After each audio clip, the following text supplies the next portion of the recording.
Hello gang, hello ADDians. So I've been sitting here going over my head. What's next? What should I talk about next? What's interesting? What people want to hear? I'm going to try to start with the basics. First I've told, you know, if you've watched a good chunk of my videos, you'll know I've done all kind of way out there wacky shit. And my buddy John was there through some of it. I'm not going to say most of it, because it's been a lifetime ordeal, right? It's not just once or twice some wacky, some out there shit.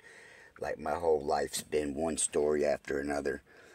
Let me see. I hope I did his name right. Let me see. Something tells me I didn't program him in right. But nevertheless, I think I can get him by, let's see. I know his number, sort of, kind of. And I've changed phones a couple of times. Here it is. He says, "You don't have my number?" I said, "Well, I kind of lost it, to tell you the truth. I kind of lost it, didn't keep up with it, right? Like I said, I went down a bad road that I wasn't going to take people that weren't down that road with me." Let's see if John... The camel toes are with you? Uh-oh! Serious beanage. What's up? So, I'm doing a video, and I'm thinking back to all the coolest and craziest shit that I've been through and done, and you can help me out with that. So, let me ask you a few questions, and you tell me what, you give me your best interpretation. Number one, the caves. Explain the cave expedition. Which one? We were on so many. The one where I almost drowned. Weren't we doing acid that time? I don't remember. I'm not sure. Were you with us? Huh? Were you with us? Yeah, dude, I thought you were gonna die. Yeah, I know Dan was there. I don't remember who. Yeah, and if the guy wouldn't have been in there with rope, I very well could have, huh? Am I exaggerating by saying I almost drowned in a cave? Well, no, you did. You're not exaggerating. You're stating the facts. I mean, the incline. Basically, it was like a 8-foot drop down into the water, and the only way out, you were trying to scrape the edges, panicking, trying to climb up the side of the slope there, cave wall, but you couldn't because it was too steep, and until somebody sent you a rope. If that wouldn't happen, you'd have to tread water until we can get a method to get you out of there. Okay, because I know that's kind of the way you were panicking. We all thought you were gonna die. Because you're like, get me the fuck out of here! Man, this water's cold! Yeah, I was losing sensation in my legs, you know? In your jug. My jugulars. That's one of a few. How about, can you tell me a little bit about skateboarding in front of your house? Can you bring that one up? We didn't do that too much. No, I mean one story in specific, and I wasn't there. You, Dan, his girlfriend? Skateboarding at my old house? Yep. Where she fell off the skateboard and died a couple days later? Oh, she died a couple days later? I thought it was right then and there. No, they flew her out on a helicopter, and then I think her brain swelled so much, the family made the decision to take her off the ventilator because she was basically brain dead. Damn. And they harvested her organs. Oh, that sucks. for other people. Yeah. Well, I'm glad I asked then, because That was a scary time because people were thinking that they were thinking of getting the police involved, saying that right. Dan Kirk hit her on the head with a hammer, or we did it, and we're using the skateboard accident to cover it up. I was like, I wish I could say that was the story, but no, you watch too many murder channel stories. Damn. I thought you guys had said blood had come through her eyes and nose. I thought she died. Yeah. Oh, I mean, that really did happen? Her ears, her eyes, and her nose, yeah. Damn. That's what happens when your brain swells. You know, it pushes blood out of orifices that shouldn't have blood coming out of them because it's got nowhere to go. Right. I can only imagine. Damn. That's fucking crazy. You know that so you still have that house then, I assume. You rent it out, that other neighborhood, Lamplighters? Yeah. You know there was 2 other deaths in that neighborhood, right? I told you about that? No. Yeah, many, many moons back. The first guy that was, whatchamacallit, that was, what do they call it when they kill you? When the state kills you, what do they call that again? He was the first one to be something or other. This guy was in school with, he looked like Bull from Night Court. He killed his parents and burned their house down. He almost killed his brothers. His brother just barely got away. He was the first guy in Georgia to be, what do they call that shit where they give you something and kill you? Lethal injection. I think he was the first guy in Georgia to get lethal injection. What's that? You're on death row. Death row. Yeah, he was on death row for 20 years. Anyways, he lived in that neighborhood, Lamplighters Cove. We went to school with him. And, yeah. The lady, there's a house 3 doors down from us where the dude killed himself, shot himself, or committed suicide in his garage. Oh, you knew about... Oh, yeah, that was the other one. That wasn't a few houses down, though. That was Scott Harris's house. This kid I was in class with, yeah, he killed himself over this girl, and she was upstairs, right? When it happened, the bullet went through him, through the garage, into the neighbor's wall, right? I've talked... That was literally like 3-4 houses down from me. Oh, okay, you must be talking about another... That must be another one, then. Wow, yeah, there's a lot of crazy shit goes on in that neighborhood. And I got another good one. I don't think I've ever mentioned this. I used to be friends, me and my friend Sean, and Sean came to move here from California, right? And I remember Sean. You remember Sean Thurman? Okay, you knew him? I don't know. I never heard what happened. Okay, yeah, so you know he lived with his aunt and uncle in your neighborhood, right? Yeah. Uh-huh. So how was he in? Anyways, yeah, so there was that. Okay, anyways, Sean more so was friends with this girl, Layla Mulkey. Did you know who that was? Nope. So you didn't even go to high school with us though, right? No, I graduated before I got here. Anyways, we had this friend Layla that lives in that neighborhood too, and her uncle is Jeff Foxworthy. And as a matter of fact, I had met him and smoked with him before he was famous. Layla lives in your neighborhood, or her parents did, growing up, and me and Sean used to go to Six Flags and trip during Six Flags during Oktoberfest, right? Yeah. We used to take Layla with us. She's from Jonesboro. That's where Jeff Foxworthy is from. So we would take her back to Jonesboro with us Fridays, Saturdays. Usually Fridays we'd go to Six Flags and take her. And like I said, I met her years later, just like, I don't know, 4 or 5 years ago now. And I bumped into her and she told me, and I was like blown away. I would have never even known, you know what I'm saying? I don't remember what he looked like or none of that. I just, it was just Layla's uncle. Turned out to be Jeff Foxworthy or somebody. So, okay, so let's keep this rolling. Gordon. Let's hear a story about Gordon. What about him? I'm trying to remember who's Gordon. The Spanish guy that we used to hang out with, and then he went back to New Orleans and come back with a small bag of powder.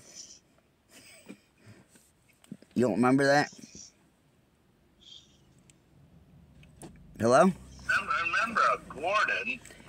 he went back and had to kill 2 guys over a drug deal and came here with a key. Oh, I don't know if that was true. Well, supposedly. The whatchamacallit, the whatever, GBI came to Dan's looking for him. Yeah. I vaguely remember that. All kind of crazy shit come through those days. Let me tell you just a couple of few more. You may or may not known this. There was a kid I knew over in my neighborhood, this young kid, Philip. He used to brag and tell us all the time that he was dating Dusty Rhodes' daughter. So we weren't sure what to believe. You know Dusty Rhodes used to live 2 houses down from Dan, right? Do you remember that? Yeah, well, like 4. It's actually the 3rd. But anyways, what was I going to say? I seen Philip running through Dan's backyard one day. So he wasn't lying. So he and them's a story on his own. But yeah. So what else? There's a couple of times in space when you were around. I'm trying to recollect all the stories. There's another one or two. What can you add? What do you remember that's out there? Volleyball. Non-stop volleyball. Non-stop volleyball, huh? Right? Oh yeah, that was. How about the time we was playing volleyball at the church? What happened then? The church in Windsor Oaks too. You remember I met the model horse racer when we was playing volleyball? Who? Lisa. We were playing volleyball and a chick and her mom comes up and I meet her and start dating her. You remember that now? Vaguely. Yep. I talked to a guy. A guy found my channel that we used to play football with, and so he knows me from back in the day, from fighting and all that. What would you have to say about me? Any stories? What I was like, maybe fighting wise. What was I like? The only thing I can say is that if anyone ever attempted to threaten me or do anything to me, you were on them like shit on stink. Either pummeling them or setting me. Before you go in, you gotta go through me. I remember, wasn't there a fight with you and Todd Winder once? I don't know. And no, we were boys. I just talk about Todd. He was there when I would fight a lot in Buckhead. He happened to be there. So those were good times and days too. I'm trying to remember whose house you were at. We drove there specifically for you to kick the shit out of this kid. Oh, yeah. What was his name? He's got a brother. What's that? Yeah, and we sat outside for like 2 hours. He finally come out. It was all baked. Yeah, those were some days. Those were some times. Those are some good times. Yeah, the cave exploring definitely sticks in my head over and above all the stories. I've also told a story. There was a time me and Dan went in the caves, and like I was able to crawl a little farther than you guys were. Do you remember some of those things we did? You remember that? There was portholes in the wall. We did some crazy cave stuff. I mean, we went for quite a while. Oh yeah. I mean, like those were good days. At least once a month. Oh yeah, And sometimes we'd go with a bigger crew, Yeah. Dan and Paul and. Yeah. And me and you. What was his name? John Hale, Crazy John Hale, and me and you. I still tell people stories about that. He freaked out as we're a mile deep into the cave. He starts having flashbacks and speaking tongues, and you're like, "Get a hold of yourself!" And you're like, slap him across the face. It wasn't that bad, was it? And then he was just like, and you're like, "God, shut the fuck up!" Speaking tongues. And I was like, "All right, dude, I think I can figure this out." You're like, "Motherfucker, just follow us." And all of a sudden, he magically comes out as we're like almost out of the cave. And for the guy he's talking about, people, is this guy John Hale. He took too much acid in high school, was in school with him, and he was just, he was way out there, mentally shot out, whatever. He talked to himself and all that kind of stuff. So he was Looney Tunes. What else did we do that was crazy as fuck besides tripping and going to Six Flags or Stone Mountain? There was a couple of... Yeah. Remember the races down Stone Mountain? Yeah. So you can get to the bottom of Stone Mountain first, and people getting hung up in trees, and Paul going down the mountain and appearing on the opposite side of the mountain. Five's nuts. We had to wait like an hour for him to get to us. We sat there and threw frisbee for a while. Oh yeah, that's right. He walked down the wrong side. Yeah. Those are some days, boy. What's the other ones? Another good one. I don't even know if I ever been told it. But some people that know me know about when I had the convertible and I took that plant from Dan's house to your house, and Jerry followed behind. That was some shit. Put a plant in my back seat of my convertible, and that's the only way it could have went. The plant's huge, ain't it? Oh yeah, we still have the tree. Right. It was a tree. It was an actual tree. That's not inside the house, is it? Is it? No, that's inside the house. Yeah, I remember that thing was huge. The base of it was like enormous. Yeah, we have 2 of those. There's a couple more. There's 3 because I think which one it was the Dr. Seuss plant. Uh-huh. So, hey, I gotta prep for a meeting. Okay, love you, dog. I'll get up the rest of the questions for you, but thanks. All right, do your thing. Love you. Call me anytime, bro. All right, later, bro. So there you have it.